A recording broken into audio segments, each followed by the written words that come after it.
Good evening and welcome to Equity News on EquityAxis.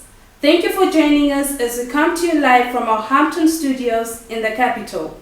I am Rembedzai Koredema. Let's get straight into our news. As Zimbabwe's economic woes continue to rage, government says it has fired 448 medical doctors following a prolonged strike which has continued for over 80 days.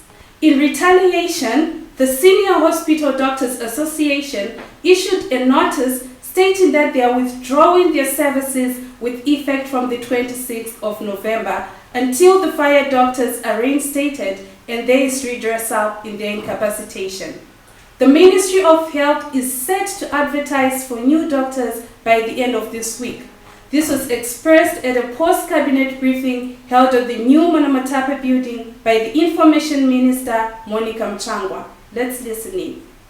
Pertaining to disciplinary hearings for striking doctors, the minister informed Cabinet that 508 disciplinary cases on doctors that have not been coming to work have so far been held, out of which 498 doctors were found guilty. It will be recalled that from the previous report, 435 doctors had been discharged, and since then an additional 13 doctors have been found guilty and discharged, making a cumulative total of 448 discharged doctors. In addition to the 508 disciplinary cases held by the 25th November 2019, an additional 43 doctors from the provinces are awaiting hearing. Serving of charge letters for 57 senior doctors at several hospitals commenced on the 25th November 2019. Regarding the recruitment of doctors, the Ministry of Health and Child Care will publish before the end of this week an advert in the press for all posts that have become vacant as a result of the disciplinary process. Pertaining to disciplinary hearings for striking doctors, the Minister informed It was not business as usual over the course of the weekend as HARARE was out of water, a situation blamed among other things on the high cost of treating water from Lake Chuero. In light of this, Morton Jeffrey Water Treatment Plant will now get its water from MANYAME as it reduces the cost of ammonium sulfate by 26%. $9.3 billion has been allocated by government toward that in a project expected to take 2 months. Let's listen as Minister Mchangwa sheds light on the subject. To assess the situation obtaining their aid. The Minister of Local Government and Public Works had reported that water supply capacity at Morton Jeffrey is limited due to the poor quality of the raw water in Lake Chuero. An assessment of MANYAME and water control pump stations revealed that pollution of water at Lake Chuero is worse compared to MANYAME. As such, Lake MANYAME raw water is better than that of Lake Chuero. Cabinet concurs that pumping water from Lake MANYAME reduces the usage of ammonium sulfate by 26.8%. This will consequently reduce the cost of treating water, as ammonium sulfate is the main chemical. In light of this, Cabinet resolved as follows. 1. That HARARE City Council uses water from Lake MANYAME. 2. That government avails $9.3 million for agent works at MANYAME and water control pump stations, which are to be completed in 2 months. National Tire Services has opened a new fitment center in Masasa Industrial Site in a bid to expand its distribution network. This follows the rebranding of its Samora Michelle and Chinoi branches, as well as remodernizing of its Cripps Road branch in Harare's Granite site. The company says it aims to get nearer to its customers, and the new branch proved the company's new image and model of branches. The Masasa branch is targeting the surrounding industrial area, and the company is expecting more revenue to be generated through the branch. In another story, in the presentation of the 2020 budget, Finance Minister Tulingwe announced that import duty on grains had been removed, allowing citizens to to import food at will. Today, government reiterated its position that all individuals and companies are free to import food and groceries at will with no reservations whatsoever. This comes as the nation grapples with food security issues as more than 5 million people are in need of food aid. Let's listen in. Situation. And in view of undue pronouncements through the media, Cabinet reiterated its position on the relaxation of importation procedures for grain and foodstuffs.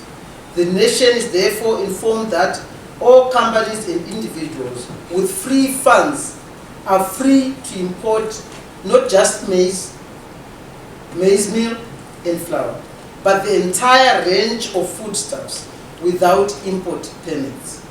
As such, therefore, no question shall be asked regarding the source of the funds so used, except when there are reasonable grounds to suspect that a crime has been committed. The intention is to ensure that, by all means possible, citizens' right to access food is protected, until such a time that another review shall be deemed necessary. As the country is currently facing incessant power cuts due to electricity shortages, Alliance Africa Energy is set to construct a 75-megawatt solar plant at Farmhouse Farm in Chegutu. This comes at a time when government is encouraging the shift to renewable energy with a target of getting at least 1,575 megawatts of solar energy by 2030. The Zimbabwe Energy Regulatory Authority, ZERA, said Alliance Africa Energy intends to sell the power it generates to ZETDC. INSCO offshoot AXIA is reeling from weakening business operations in the economy, reporting decline in sales volumes across all segments. Its flagship TV Sales and Home had a 50% decline in sales volumes in the first quarter and a 45% decline in November 2019. The economic environment in Zimbabwe has been characterized by declining disposable incomes and inflationary pressures, as well as foreign currency shortages, and these have led to a number of companies incurring losses, with AXIA having to adjust its prices in order to beat the pressures. Let's listen in. TV sales were down 50% is what we reported in that quarterly update. At the end of November, that had recovered to a 45% decrease, and I'm very pleased to announce that in November, up until Thursday last week, we were actually plus minus 1% up on last November. So we've seen some recoveries coming through. We anticipate those to continue through to December. But worried about what happens after December. I think it all depends on what happens in terms of the currency, etc., and what happens to government bonuses and all sort of things that go with the retail trade. Pleased to say that our distribution business is powered ahead. Its volumes were down 31%. They remain down 31% after October, and probably where we are today. But that business has grown tremendously in terms of turnover, in dollar terms, and the volumes are not too bad in comparison to many other sectors of the economy. We've also seen recovery in Zambia, where we reported to you in the quarterly that we were down quite a lot. But right now, as of the end of October, we were down only 3% in volume terms, which is a good sign. We've got a couple of nice agencies there, particularly the Nestle agency. And in Malawi, our volumes are up 45% at the end of November, from sort of 35 as we reported. So we've seen some nice numbers come through Malawi. Unfortunately, in the region, the currencies are also quite weak. But the Malawi kwacha has, funny enough, in the last few months strengthened a bit, because the Zambian kwacha has taken a bit of a dip. So we take a bit of a double knock in terms of US dollar comparisons. But what I would like to say at the end of the day is that we still try hard. We've got a good control over overheads, but I must caution, and I think you can see it throughout the economy. I don't think that overheads have caught up yet. They're lagging a bit, but they will catch up, and I think the next 125 days are going to be the be-all and end-all for most companies into the next 6 or 7 months. I think you'll see overheads starting to catch up, and it's in that. In our final story, Sidco International Limited's loss widened to $2.5 million in the half year ended 30 September 2019 from $1.5 million in the same period last year. This has been attributed to decrease in exchange gains and increased finance costs. And still on Sidco, it has partnered the Zimbabwean government to complement the presidential input scheme. In this regard, they have donated 10 tons of seed meant to benefit the youth to ensure food security.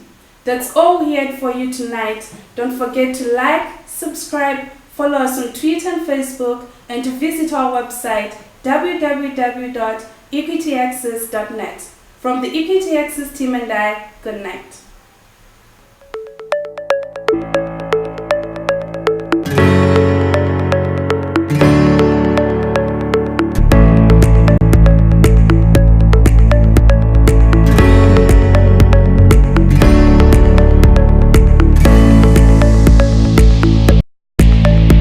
Climbing to the top takes more than just hard work and smart choices.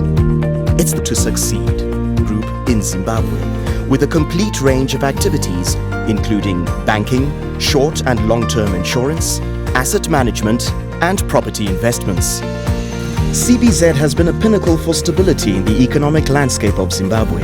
Stemming from our deep-rooted values, our excellent customer service delivery will cement our stand, however, that stand our clients and their specific the balancing rocks of Zimbabwe and our perception of what is economies. Us, your ideal partner for